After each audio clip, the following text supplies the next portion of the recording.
Hey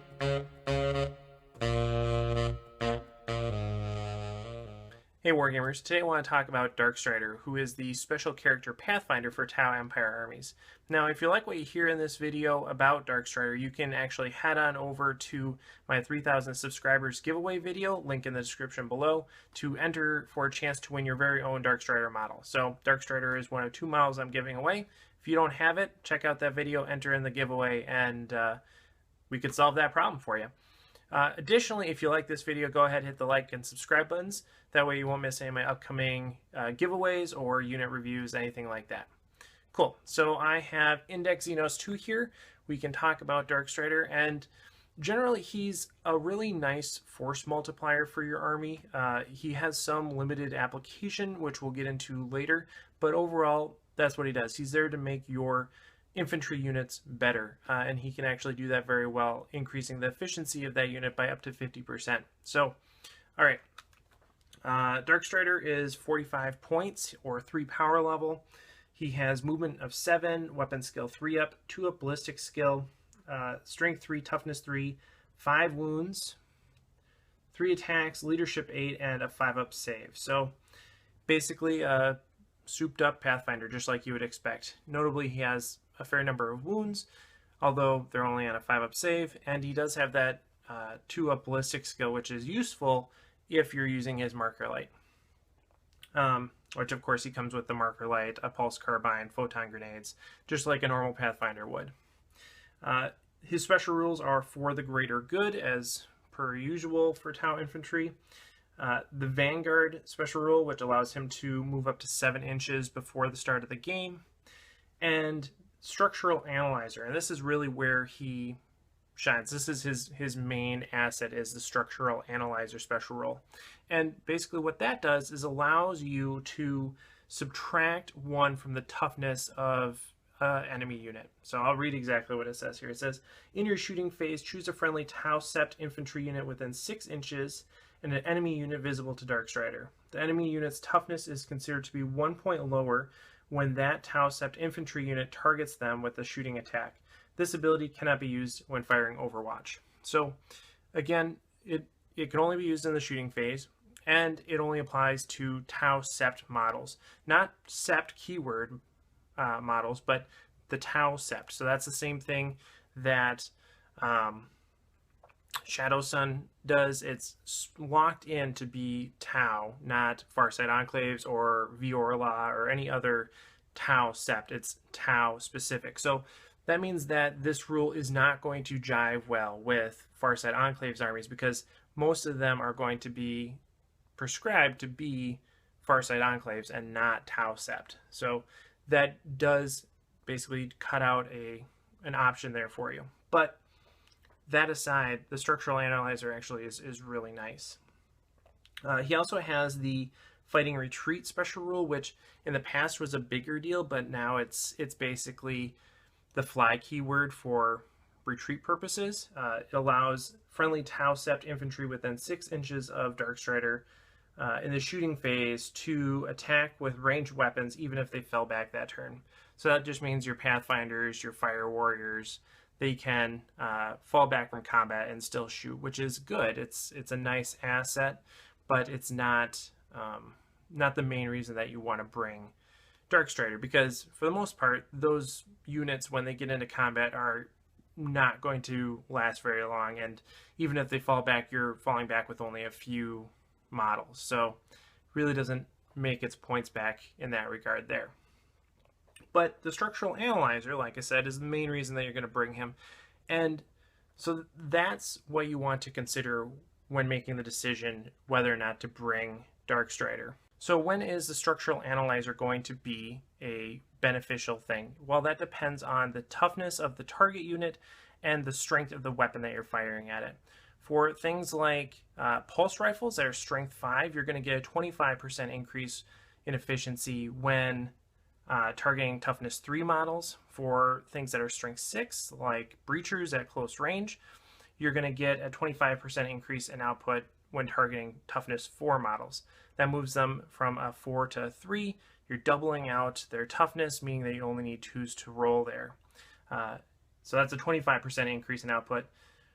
You can turn 4s into 3s. That's a 33% increase in output. And you can turn 5s into 4s. And that's going to be a 50% increase in output. And that's really the thing that makes Darkstrider viable, is turning 5s into 4s. Now that's somewhat counterintuitive. A lot of people get excited about the 2s options, but it's really not that big of a difference in terms of the actual number of wounds you're delivering. It feels good to roll 2s, but really Darkstrider earns his points back when he's making 5s turns into 4s instead of 3s into 2s. So for strength 5 weapons, that's going to be when you're targeting toughness 6, or for strength 6, that's going to be when you're targeting toughness 7. So when we're looking at which types of things we're going to want to be targeting, it's probably going to be vehicles, really. Vehicles are going to be a great target for Darkstrider because that's where he gets the most bang for his buck. Now, the actual amount of bang that you get for your buck varies depending on the target unit. For Fire Warriors are pretty cheap. Strike teams specifically are pretty cheap.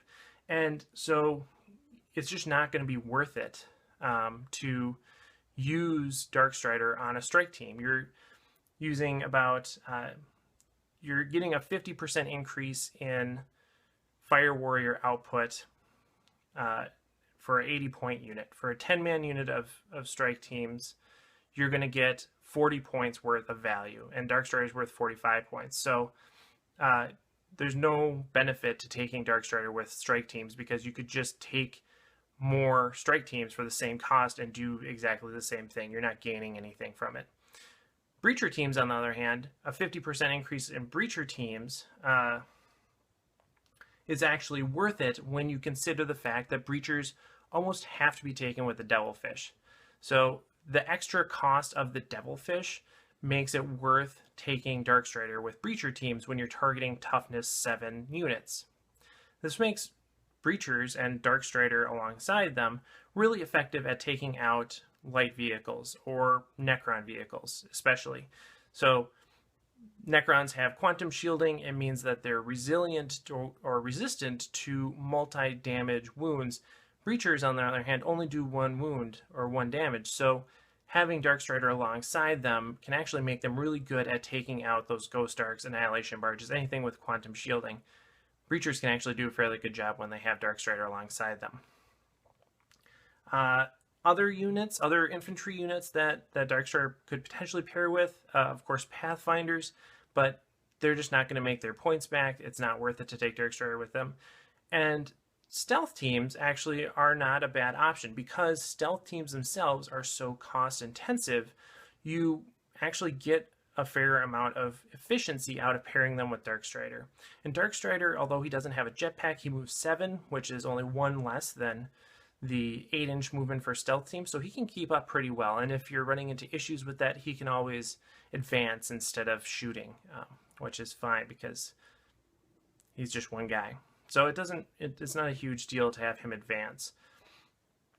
And yeah, I think that's really what it comes down to, is you get really good efficiency out of pairing him with stealth teams and pairing him with breachers, especially when you're facing vehicle-intensive armies. So again, Necrons or Marines or anything like that, anything that has a lot of vehicles, pairing Darkstrider with a unit of breachers or a stealth team can be really effective. And when you do that, you know, you're going to be taking like a 10 or 11-man breacher team because you want to get the most bang for your buck there. And for stealth teams, he can be worth it for a 3-man unit, but really I would prefer to have him with the 6-man unit of stealth team. So that's it.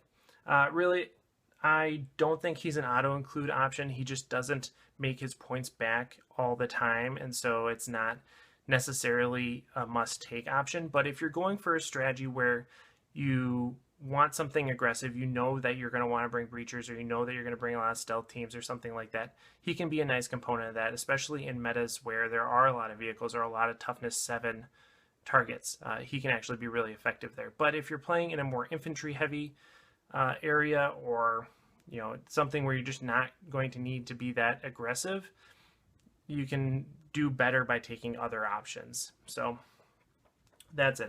He's like a B+ type of guy. Not an auto include, but you could do worse too. Like I said, if you want to include him, a great way to do that is enter the giveaway that I'm running right now, and you can see the link in the description below. But other than that, thanks for watching, and of course, happy wargaming.